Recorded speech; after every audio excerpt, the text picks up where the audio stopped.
Hola tercero, llegó la hora del cuento.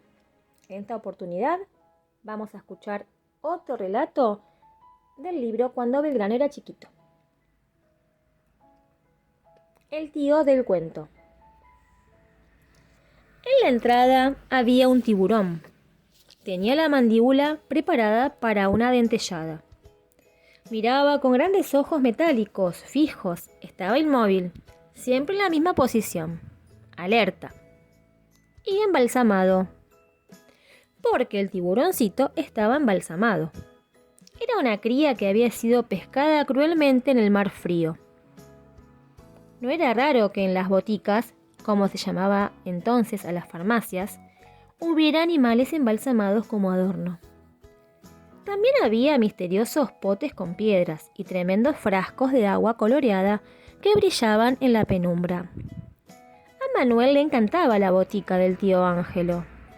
En realidad, don Ángelo Castelli era un tío lejano, puesto que estaba casado con una prima, hermana de doña Pepa. Pero los Belgrano consideraban a los Castelli como de la familia. Don Ángelo había sido padrino de bautismo de Florencia, la de la cabellera como de noche. Y Manuel llamaba primo a su hijo, Juan José Castelli, con quien serían muy compinches cuando fueran grandes. Por si fuera poco, don Domenico, que había nacido en un pueblito de la Italia antigua, conversaba en italiano con don Ángelo, cuyo origen era veneciano. Las tardes eran olorosas en la botica de la calle de las Torres, esquina San Miguel. En el aire flotaba la fragancia de flores de naranjo machacadas. Un gran mueble oscuro contenía cajoncitos llenos de hierbas aromáticas. Y había venenos hediondos en cajas de cristal con llaves pequeñísimas. En aquel tiempo los remedios se producían en las boticas. Para ello, los boticarios tenían recetas secretas anotadas en libros que guardaban en vitrinas celosamente custodiadas. Hubo una época en la que los medicamentos se elaboraban en base a polvo de cuerno de unicornio, ranas secas molidas o caca de murciélago. Ahora se hacían con plantas. En la trastienda del tío, las hojas de un árbol hervían durante horas para producir un jarabe conocido como cúralo todo, porque curaba desde los catarros hasta los dolores de panza. Ángelo Castelli andaba misteriosamente entre los alambiques, con sus anteojos redondos, como si estuviera buscando alguna fórmula oculta. Tenía algo de químico y algo de mago. Pero lo que fascinaba a Manuel era el cuento que el tío Ángelo le había contado en una ocasión. Esa tarde el tío se acomodó con un suspiro en su viejo sillón. Manuel y José se sentaron en el piso con las piernas cruzadas. Se oía el murmullo suave de los líquidos que hervían en los alambiques. Los chicos ya conocían el principio. Nací por casualidad en un país que ya no existe, el reino de Morea. Mi padre, tu abuelo Juan José, había sido enviado allí por la Serenísima República de Venecia para combatir a los turcos en la Gran Guerra. Padre era un coronel de los ejércitos. Me parece verlo bajo la bandera roja del león alado. El abuelo de Juan José había muerto en batalla, de modo que el tío omitió aquel recuerdo doloroso. Era apenas un crío cuando me quedé huérfano. Me criaron unas tías en Venecia. Ya mozo, me recibí de médico cirujano.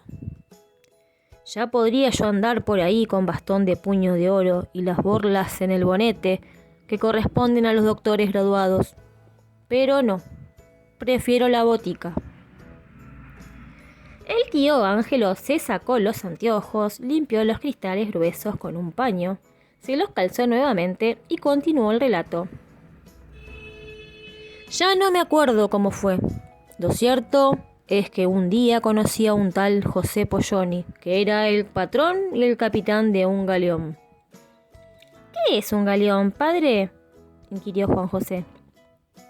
Se les dice galeones a las naves de gran tamaño que navegan regularmente desde el puerto español de Cádiz hacia las Indias. Polloni, decía, me ofreció ser el médico cirujano de su galeón, Nuestra Señora del Rosario, que partiría rumbo a Buenos Aires. Acepté sin presentir la catástrofe que ocurriría. El tío hizo una pausa, luego reanudó el relato. Zarpamos de Cádiz un día de otoño en el que el sol parecía una gran naranja en el cielo celeste. Nos esperaba una travesía de más de 3 meses.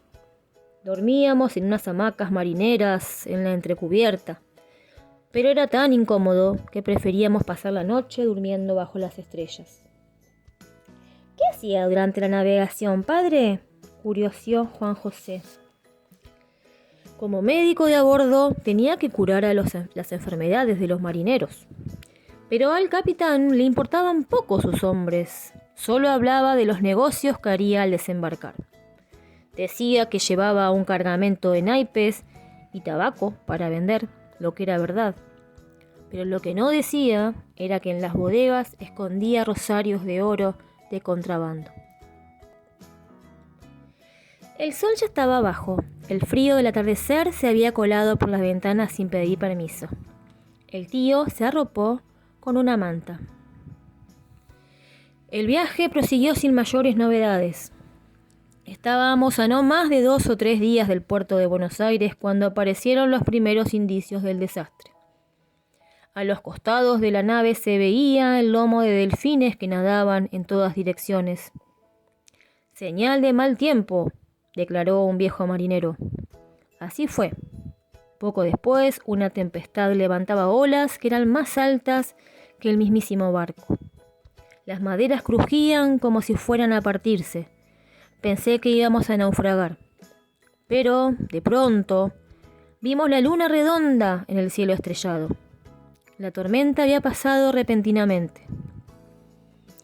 Nos fuimos a dormir felicitándonos por haber sobrevivido a semejante trance. El galeón navegaba serenamente la noche y el mar, pero a eso de las 2 de la madrugada me despertó un golpe. Don Ángelo, que era un buen narrador, hizo una pausa. Después, otro golpe. El barco se estremeció como un animal herido. Habíamos encallado contra un peñasco oculto por las aguas. Se hizo una larga fisura en la proa, que se ensanchaba a ojos vista. Hacíamos agua. En el horizonte se veía una línea fantasmal. Era la playa, iluminada por la luna. Solo contábamos con un chinchorro, un pequeño bote, demasiado pequeño para evacuar a tiempo a los 300 tripulantes del galeón. Pero la costa no estaba demasiado lejos. Podíamos llegar nadando. Mientras tanto, el capitán pensaba únicamente en cómo salvar su cargamento. Cada vez entraba más agua. Polloni dio la orden de bajar el chinchorro, pero los marineros pensaban más en saltar por la borda y nadar hasta la orilla que en otra cosa. De hecho, los primeros se zambulleron sin prestar atención a los gritos iracundos del patrón de Nuestra Señora. El mar seguía inundando el barco. Me dirigí a la borda y antes de zambullirme yo también eché una mirada atrás. Polloni estaba como loco, abrazado a una caja de rosarios de oro. Daba grandes voces que nadie escuchaba. Fue la última vez que lo vi. «¿Qué pasó después, tío?», dijo Manuel. Después de bracear un buen rato en la oscuridad, llegué a la playa. Me quedé dormido ahí mismo, tanto era el cansancio que tenía. Al amanecer, descubrí que habíamos naufragado en un paraje llamado de los Castillos, cerca de una aldea de pescadores de tiburones. Esos buenos hombres nos hospedaron en sus casuchas y cuando nos fuimos me regalaron un tiburoncito embalsamado como recuerdo. ¿Este es el fin del cuento?, interrogó nuevamente Manuel. El fin del cuento es el fin de mis andanzas por el mundo. Desde aquel naufragio juré que nunca más pisaría la cubierta de un barco, de modo que me quedé en este lado del océano. y puse una botica. De vez en cuando, concluyó el tío Ángelo, tengo noticias de aquella aldea de pescadores de tiburones. Durante meses bucearon entre los restos de Nuestra Señora, buscando los rosarios de oro, pero nunca los encontraron. ¿Quién sabe si no andan por allí todavía, flotando en las aguas verdes del mar junto al capitán Polloni? Y así llegamos al final de este hermoso cuento del libro Cuando Belgrano era chiquito. Espero que les haya gustado, les mando un beso grande.